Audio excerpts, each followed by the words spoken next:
human rights issued, LGBT community issued government policies and interventions in regard to the above issued. In news, celebrations broke out September 6, 2018 as the LGBTQ community and others welcomed the Supreme Court judgment decriminalizing consensual gay sex, asserting that the historic verdict granted them the basic human right but also acknowledging that complete equality was still some distance away. In the case, Naftaj Singh Johar v. Union of India. Why? The five-judge Constitution Bench of the Supreme Court unanimously decriminalized part of the 158-year-old colonial law under Section 377 of the IPC, which criminalizes consensual unnatural sex, prompting joyous tears, hugs and dancing across the country. Performing its classic function of judicial review, the court has struck down Section 377 as being violative of Articles 14 and 15. What does this mean? Society cannot dictate the sexual relationship between consenting adults. The choice of a partner, the desire for personal intimacy and the yearning to find love and fulfillment in human relationships have a universal appeal, and the state has no business to intrude into these personal matters. Nor can societal notions of heteronormativity regulate constitutional liberties based on sexual orientation. The guarantee of equality at its heart was a guarantee of equal citizenship. The criminalizing ambit of Section 377 violated this guarantee as it singles out people by their private choices and marks them as less than citizens, as or less than human. What is Section 377 of IPC?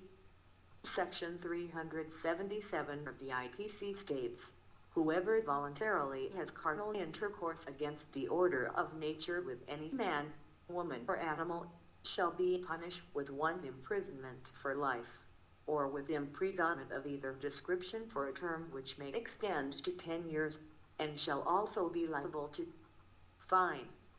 The first petition to get rid of Section 377 was filed in the Delhi court in 2009 by NAS Foundation, an NGO that works for LGBTQ rights.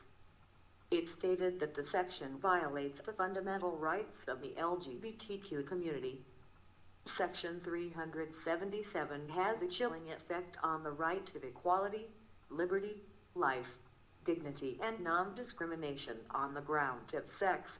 It violates the following fundamental rights as claimed by the petitioners.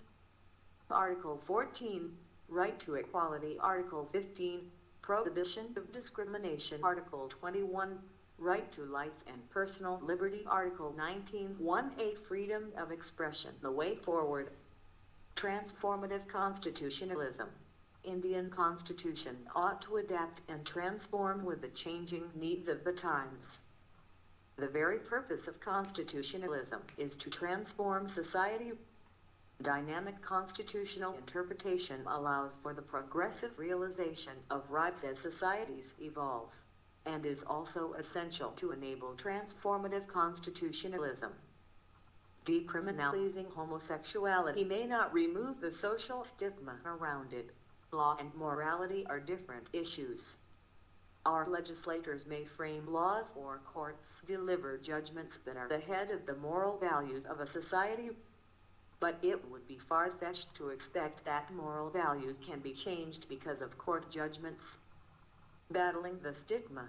While this decision by the country's highest court is certainly significant, there needs to be more of an impetus for social change and removing ignorance from society. There needs to be a campaign to not only to raise awareness but to educate people on what homosexuality is.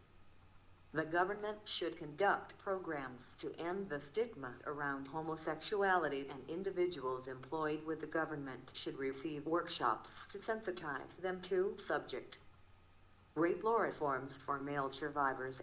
There is a need for rape law reform to protect male survivors of sexual violence.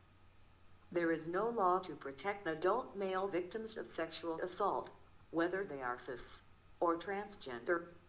Parliament needs to fill these lacunae in the law. Note: 1861. This is the year when Section 377 was introduced by the British Raj.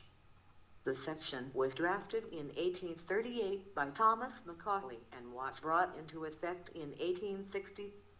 It was modeled on the Buggery Act of 1533, and it states buggery is an unnatural sex act which goes against nature, God, and man's will. The act criminalizes anal penetration, bestiality, and homosexuality. Connecting the dots.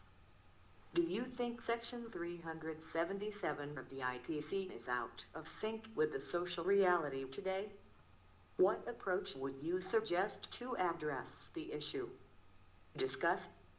In India, Section 377 of the IPC was introduced not as a reflection of existing Indian values and traditions, but rather, it was imposed upon Indian society due to the moral values of the colonizers. Indian society prior to enactment of the IPC had a much greater tolerance of homosexuality. Comment.